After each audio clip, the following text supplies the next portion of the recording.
आसिया को सारी बात का पता चल जाता है कि आखिर जैन के दिल में क्या चल रहा है। वो मानूर के पास जाती है और मानूर को कहती है कि मैं जैन से खुद इस बारे में बात करना चाहती हूँ। जिस पर मानूर कहती है कि उससे बात करने का कोई फायदा नहीं है, क्योंकि जो कुछ होना था वो हो चुका। मैं उसको काफी मना करने की कोशिश कर रही हूँ लेकिन वो मेरी कोई बात नहीं सुन रहा। मानूर काफी परेशान और काफी उदास लग रही है। जिस पर उसकी माँ उसको कहती है कि बेटा मुझे सच सच बताओ, क्या तुम्हारे दिल में भी जैन के लिए मोहब्बत है? क्योंकि मुझे ऐसा लग रहा है कि जैसे दोनों तरफ ही ये सारा सिस्टम चल रहा है। जिसको सुनकर वो कहती है कि ऐसा कुछ भी नहीं है, आपको सिर्फ और सिर्फ गलत फहमी हो रही है। लेकिन जो उसकी माँ अपनी आंखों, अपनी बेटी की आंखों में और जैन की आंखों में वो सारा कुछ देख चुकी है और काफ़ी ज़्यादा हैरान भी है, और कहती है कि मुझे इस चीज़ का पूरा यकीन है कि वाकई में तुम मुझसे बहुत ज़्यादा प्यार करती हो, इसलिए मैं इस बात को आगे बढ़ावा देना चाहती हूँ। जिसको सुनकर आगे से आप देखेंगे कि वो कहती है कि ऐसी कोई बात नहीं, ज़रूर आपको गलतफहमी हुई है, अपने दिल से ये सारी बातें निकाल दें तो ही बेहतर है।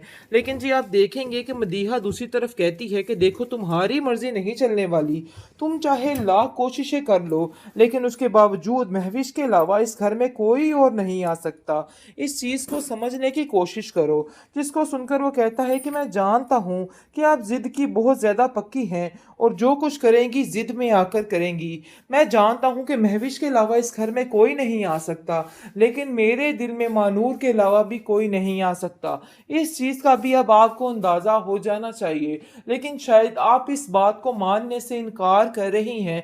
जिस पर आप देखेंगे कि वो कहती है कि मनूर जैसी लड़की इस घर में आके सिर्फ और सिर्फ तबाही के अलावा और कुछ नहीं कर सकती। तो बेहतर यही है कि तुम भी अपने जहन से उसका ख्वाबो ख्याल निकाल दो, वरना बहुत ज़्यादा मुश्किल हो सकती है। लेकिन जैन के दिल में सिर्फ और सिर्फ मानूर है और इसके अलावा और कोई नहीं, और ना ही वो जगह महविश को देना चाहता है कि कोई आकर इस वजह से उसकी माँ को जलील और खुआर ना करे।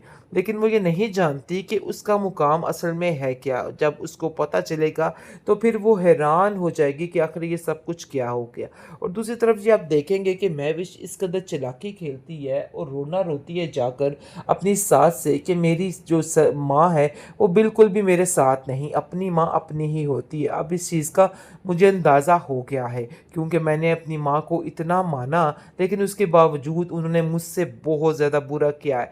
मतलब ये है कि उन्होंने मेरी शादी का जोड़ा जो आपने मुझे दिया था वो जला कर राख कर दिया। मैं उनको समझाती रह गई लेकिन उन्होंने इतना गुस्सा निकाला कि ये सब कुछ कर दिया। लेकिन जी आप देखेंगे कि उस बेचारी को तो पता ही नहीं है। वो तो ये उसको कहती रहेगी कि देखो महविश ये सब कुछ तुम गलत कर रही हो। लेकिन महविश की बात कौन सुन रहा था इस औरत की। आप देखेंगे कि ज़ैन कहता है देखो महविश अगर तुम्हें इस घर में रहना है ना तो इस घर के कुछ असूल हैं, और ये मत समझना कि असूलों के बगैर तुम इधर रह लोगी। ये सारी चीज़ें मुझे बिल्कुल भी पसंद नहीं हैं। लेकिन महविश अभी बहुत खामोशी के साथ सारी चीज़ों को बर्दाश्त कर रही है और चुप करके देख रही है कि आखिर क्या करना है और क्या नहीं करना। लेकिन अंदर ही अंदर अब जड़ें काटना शुरू हो जाएगी, क्योंकि वो जानती है कि अगर वो इस रास्ते से निकल गई तो फिर उसके हाथ कुछ नहीं आएगा, और उसको बड़ी चालाकी के साथ इन सारी चीज़ों, सारी बातों को हैंडल करना है। जिसकी वजह से वो खामोशी के साथ जैन की हर बात पर हाँ में हाँ मिलाती है, ताकि अभी सारा सिस्टम अच्छे तरीके से हो सके, ताकि बाद में इन सब चीज़ों को अच्छे तरीके से सेट किया जा सके। बहरहाल आप देखेंगे कि महविश तो बुरे तरीके से उतर चुकी है जैन के दिल से, और इस चीज़ का महविश को बड़े अच्छे तरीके से पता है, लेकिन वो ये सब कुछ जानबूझकर कर रही है। महविश हर बात को जानते हुए भी इस बात पर अटक चुकी है कि नहीं भाई, अब उसको जो करना है ना वो करके ही रहेगी। मतलब ये है कि जैन की ज़िंदगी में ये सब कुछ जानते हुए कि इसकी कोई अहमियत नहीं है, लेकिन फिर भी उसकी ज़िंदगी में एंट्री देना चाहती है, और चाहती है कि ऐसे करके वो सारी ज़िंदगी के लिए मानूर को उसके दिल से निकाल दे। लेकिन ये चीज़ उसके लिए बिल्कुल नामुमकिन सी है।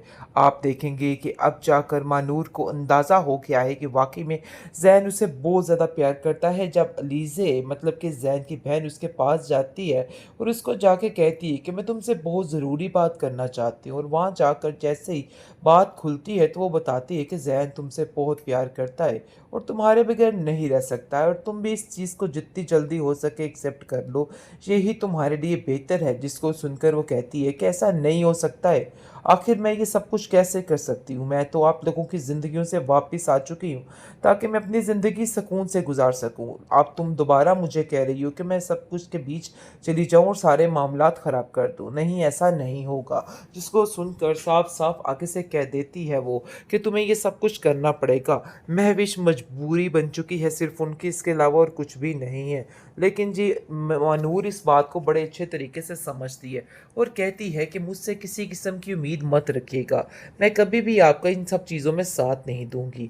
बहुत परेशान नज़र आती है हर वक़्त मानूर, जिस पर आसिया उसको कहती है कि मेरा बेटा, मुझे ऐसा क्यों लग रहा है कि जैसे तुम मुझसे कोई बात छुपा रही हो।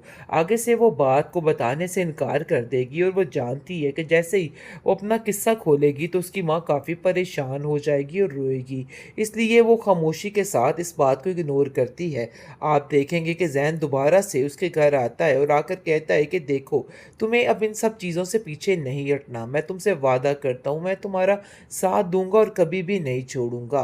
मानूर जो है वो बहुत परेशान इस बात से भी है कि नूर को आखिर ये कॉल सब करके कुछ उसको उसके परेशान ऊपर करने ही की ना आ कोशिश जाए। कर रहे हैं। मतलब ये है कि लेकिन कोई मारूर जो आकर है इस वो वजह से हिम्मत उसकी नहीं माँ हार को रही है, बल्कि ज़लील कहती है और कि नहीं, खुआर ना अब उसको करे। जो करना लेकिन वो है ये बस नहीं एक ही दफ़ा जानती कि करना है। उसका लेकिन मुकाम दूसरी असल तरफ में है काफ़ी हद क्या? तक जब पता चल उसको चुका पता है चलेगा महविश तो के फिर वो बाप को उसके हैरान हो बारे में, और जाएगी वो कि आखिर कहता ये है कि सब देखो कुछ क्या हो महविश, अपने गया। दिमाग और को दूसरी ठीक तरफ कर जी ले। आप मुझे देखेंगे तुम्हारा कि दिमाग महविश इस कदर कुछ ठीक चालाकी नहीं खेलती लगता। है ऐसा और लगता रोना है कि रोती है तुम बिल्कुल जाकर बेफजूल अपनी बातें सास सोच से के कि अपने मेरी आप को जो नुकसान कर माँ रही है है। वो इस तरह बिल्कुल की भी मेरे बातों से साथ तुम्हें नहीं, कोई अपनी लेना माँ देना अपनी नहीं और ही कोई होती है। फ़ायदा अब नहीं इस चीज़ देंगी का तुम्हें ये मुझे बातें। अंदाज़ा मैं हो तो गया तुम्हें है बस इतना क्योंकि ही मैंने कहना अपनी माँ चाहूँगा को कि अभी इतना भी वक़्त माना, है, अपने लेकिन आप को उसके बदल बावजूद डालो। उन्होंने वरना मुझसे ऐसा हो बहुत कि ज़्यादा बुरा किया कल है। को सारे मतलब रिश्ते ये है कि तुम्हारे हाथ उन्होंने से मेरी निकल जाएँ, शादी का और मैं जोड़ा जो ऐसा कुछ आपने भी मुझे नहीं दिया था चाहता हूँ। जिसको वो सुनकर वो जला कर कहती है कि राख मुझे कर किसी की दिया। कोई मैं ज़रूरत उनको नहीं है। समझाती रह तो गई लेकिन बेहतर यही उन्होंने है कि इतना बेशक गुस्सा आप ही निकाला मेरा इन कि सब ये चीज़ों सब में कुछ कर साथ ना दिया। दें। मुझे इन लेकिन सब जी आप चीज़ों से कोई देखेंगे कि फ़र्क उस नहीं बेचारी को पड़ता तो है। पता ही लेकिन नहीं जी है। आप वो तो देखेंगे ये कि उसको फ़र्क तो कहती रहेगी पड़ना कि देखो चाहिए, क्योंकि महविश अब ये उसकी सब माँ कुछ भी तुम उसको गलत कर रही हो। समझा-समझा के थक लेकिन चुकी है, महविश की कहती है कि बात बेटा, कौन सुन रहा तुम था इस नहीं औरत की? समझ रही हो, आप देखो देखेंगे कि तुम ज़ैन आज तक कहता मुझे है अपना दुश्मन देखो ही महविश, समझती अगर आई तुम हो। इस घर में लेकिन रहना है देख ना लो कि इन तो इस घर हरकतों के की कुछ वजह से ज़ैन असूल हैं तुमसे और ये कितना मत दूर हो समझना चुका है, कि और उसके असूलों दिल में के अब बगैर तुम्हारे तुम लिए इधर कुछ रह भी लोगी। नहीं है ये सिवाय सारी चीज़ें नफ़रत मुझे के। बिल्कुल भी और तुम इन पसंद बातों नहीं को है। समझ जाओ तो ही लेकिन तुम्हारे महविश लिए अभी बहुत बेहतरी है, खामोशी वरना के तुम्हारे साथ लिए सारी चीज़ों सिर्फ़ को और सिर्फ़ बर्दाश्त कर ज़िंदगी रही है और बहुत चुप ज़्यादा करके घुटन बन देख के रह रही है कि जाएगी। आखिर लेकिन क्या जिसको रत्ती करना भर है इन और सब क्या चीज़ों का नहीं कोई करना। फ़र्क लेकिन नहीं पड़ अंदर रहा ही है, और अंदर वो अब अपने जड़ें ही काटना मस्ती में शुरू हो मगन है। जाएगी लेकिन वो क्योंकि ये वो नहीं जानती जानती है है कि कि वो अगर वो बहुत इस जल्द रास्ते बिल्कुल से निकल अकेली गई पड़ने वाली तो है, फिर उसके और हाथ उसके कुछ साथ नहीं कोई भी आएगा और नहीं उसको बड़ी होगा, चालाकी क्योंकि के वो जो साथ कुछ इन समझने सारी की चीज़ों, कोशिश कर सारी रही है ना, बातों को हैंडल वैसा करना कुछ है, भी नहीं जिसकी होने वजह वाला से है। वो खामोशी बहुत के जल्द साथ वो लड़की ज़ैन की बिल्कुल हर अकेली बात पर होके रह हाँ जाएगी, में हाँ बल्कि एक मिलाती है तकरीबन हो ताकि अभी चुकी है। सारा सिस्टम लेकिन उसको अच्छे कोई तरीके फ़र्क से हो नहीं सके, पड़ा, बल्कि ताकि उसमें बाद में इन ये सब जंग की चीज़ों को आग जो अच्छे है वो तरीके से मज़ीद सेट भड़क किया रही जा है, और उसको सके। मज़ीद ऐसा लग रहा है कि अब बहरहाल आप उसको देखेंगे इन कि सब लोगों महविश की तो बुरे तबाही तरीके करके से ही उतर रहनी चुकी है चाहे जो ज़ैन के मर्ज़ी दिल हो से जाए, क्योंकि और वो इस चीज़ कहती का है महविश कि को अब बड़े जो अच्छे भी हो तरीके से मुझे अब पता है। इस लड़की लेकिन को वो ये ख़त्म सब करके कुछ ही